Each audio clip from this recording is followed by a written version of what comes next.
Oke, baik. Terima kasih atas waktunya. Sebelumnya, perkenalkan kami dari kelompok 12. Ada Mas Heri Awan Setia, kemudian ada Muhammad Faisal Fahmi, saya sendiri, kemudian ada Mas Lutfan Andi Pradana. Kami akan mempresentasikan terkait dengan proyek akhir yang kami lakukan terkait dengan implementasi bisnis model Canvas dan pengukuran tingkat kesiapan teknologi dalam proses migrasi auto dispatch system pada PT Pamersat Nusantara Distrik Eko. Selanjutnya, next.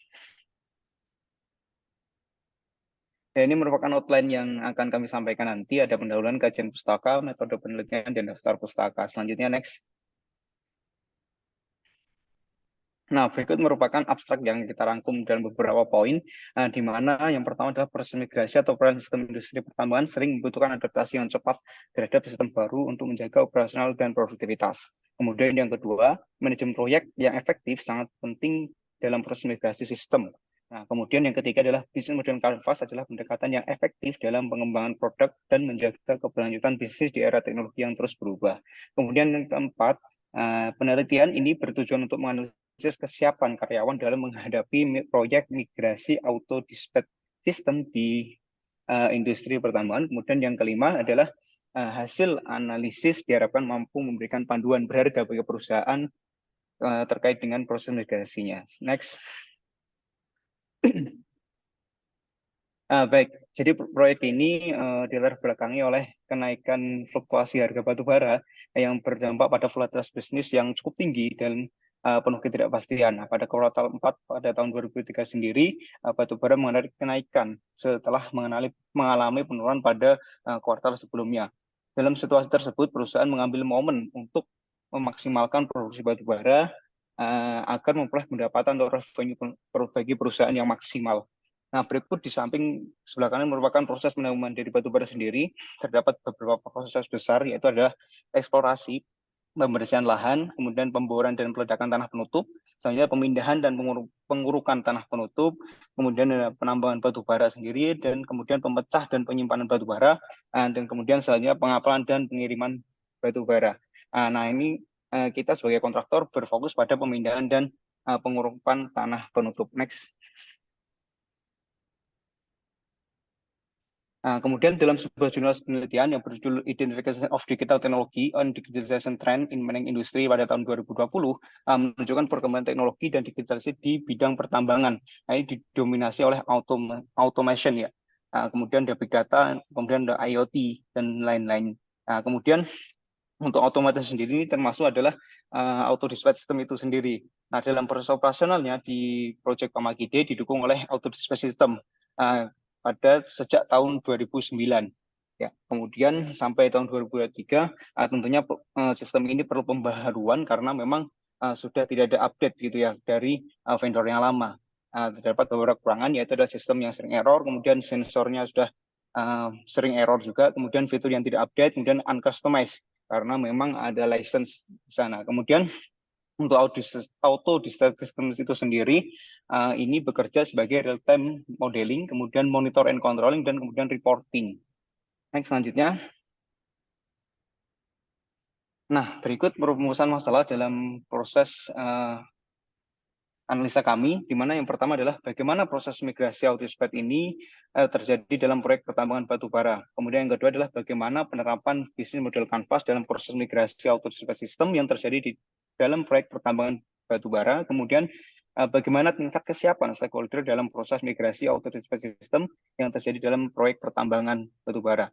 Kemudian tujuan penelitiannya adalah untuk menganalisa penerapan bisnis model Canvas dalam proses migrasi auto dispatch system yang terjadi dalam proyek pertambangan batubara, kemudian menganalisis tingkat kesiapan operator ya, dalam proses migrasi teknologi auto dispatch system. Selanjutnya, next. Dan berikut merupakan ruang lingkup penelitian dari tugas yang kami lakukan. Yang pertama, penelitian ini berfokus pada proses migrasi auto dispatch system yang dilakukan pada proyek pertambangan batubara.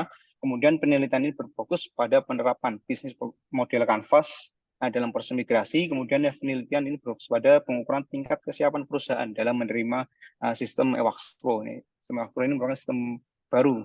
Ya. Kemudian selanjutnya adalah manfaat penelitiannya untuk mengetahui penerapan bisnis model Canvas dalam proses migrasi. Kemudian yang kedua adalah mengetahui tingkat efektivitas penggunaan bisnis model Canvas dalam proses migrasi auto space system. Kemudian yang ketiga adalah mengetahui tingkat kesiapan pekerja proyek pertambangan batubara dalam proses migrasi ini. Next.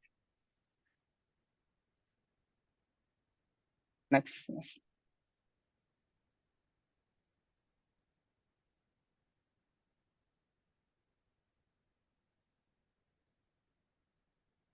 Terputus ya sebenarnya.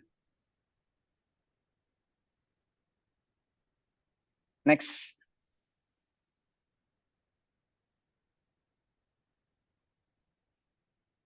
Ya ini berikut melakukan kajian pustaka terkait dengan pertambangan itu sendiri. Selanjutnya, next, Mas Taufan, Mas Lutfan.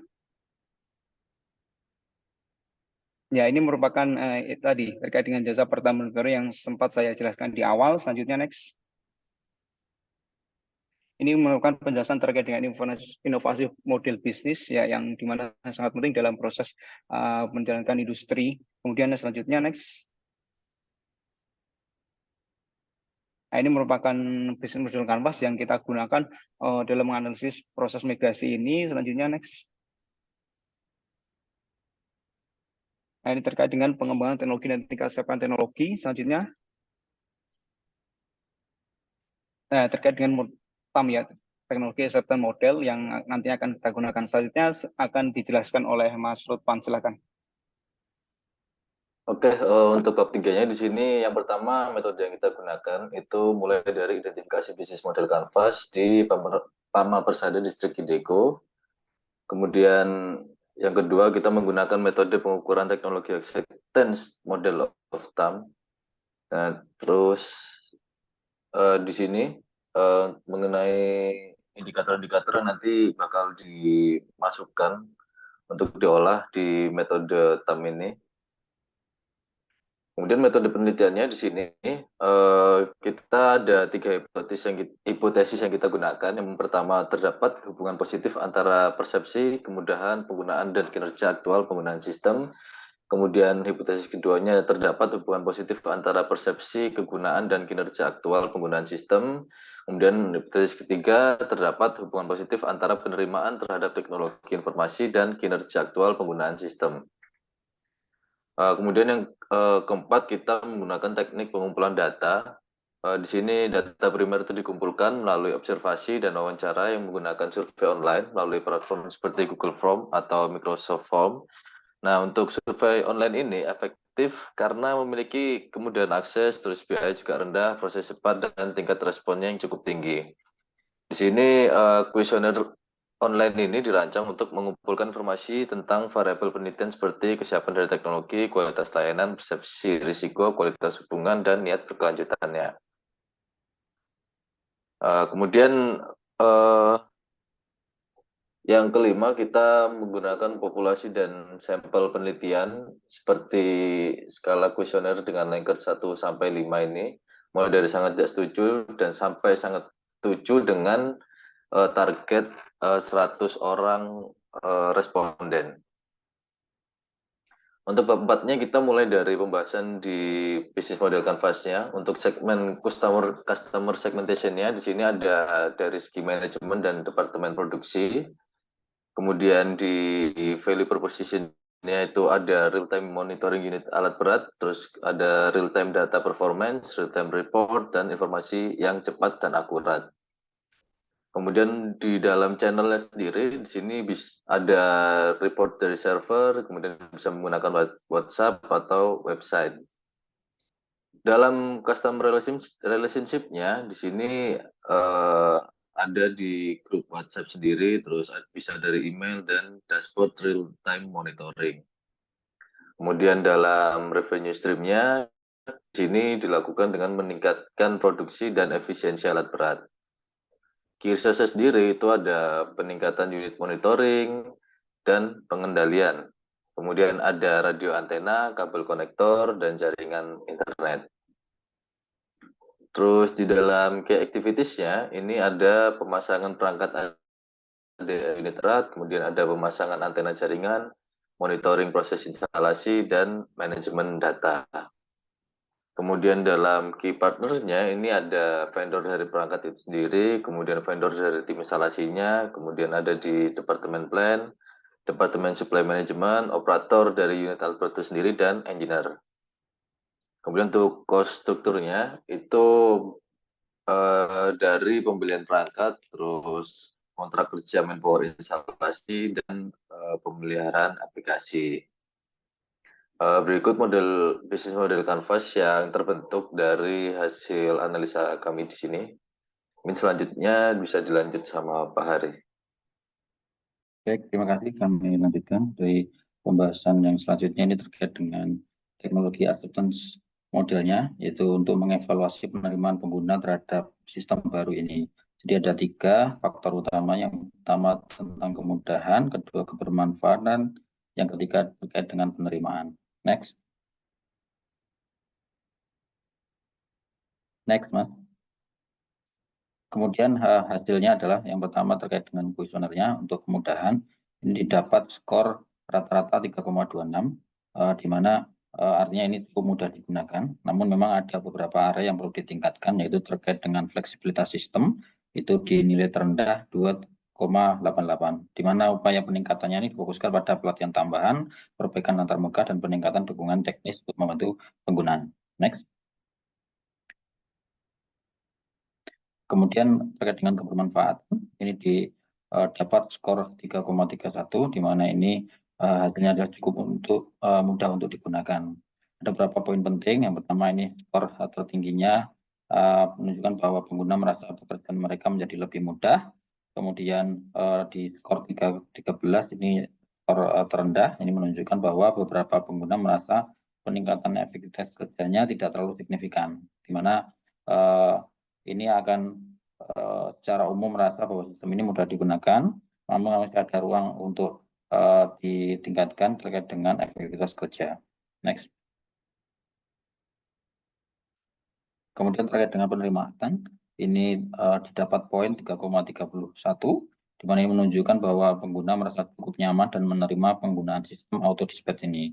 Beberapa poin pentingnya, yang pertama itu adalah nilai tertingginya di 3,43, bahwa pengguna menikmati penggunaan sistem ini. Kemudian nilai terendahnya 3,10 menunjukkan bahwa pengguna mungkin merasa kurang nyaman.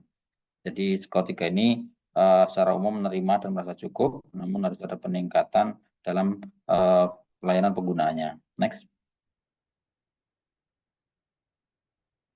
Kemudian kesimpulan yang pertama adalah dari analisis bisnis model Canvas yang dilakukan, dapat diambil kesimpulan bahwa proses migrasi auto dispatch system pada proyek penambangan batu bara PT Pama Persada Distrik ini sudah berjalan sesuai dengan kaidah yang melibatkan seluruh stakeholder dalam proyek dan dapat diterima oleh operator unit alat berat sebagai pengguna sistem tersebut yang telah dilakukan analisis menggunakan teknologi acceptance model. Kemudian yang kedua, rata-rata skor untuk constructive ease of use adalah 3,26, yang menunjukkan bahwa para pengguna secara umum merasa bahwa sistem auto dispatch EOS Pro ini cukup mudah digunakan. Namun ada beberapa area yang dapat ditingkatkan, terutama terkait dengan fleksibilitas yang memiliki skor terendah. Upaya peningkatan bisa difokuskan pada pelatihan tambahan, perbaikan antarmuka, peningkatan dukungan teknis untuk membantu pengguna merasa lebih nyaman dan mahir dalam menggunakan sistem ini. Yang ketiga adalah rata-rata skor untuk constructive usefulness adalah 3,31, yang menunjukkan bahwa pengguna merasa bahwa sistem auto dispatch cukup mudah digunakan. Yang 4, rata-rata skor untuk construct acceptance of IT 3,31, yang menunjukkan bahwa pengguna merasa cukup nyaman dan menerima penggunaan sistem auto dispatch system di pertambangan batubara. Sekian presentasi dari kami. Lebihnya mohon maaf. Terima kasih. Wassalamualaikum warahmatullahi wabarakatuh. Waalaikumsalam warahmatullahi wabarakatuh. Terima kasih banyak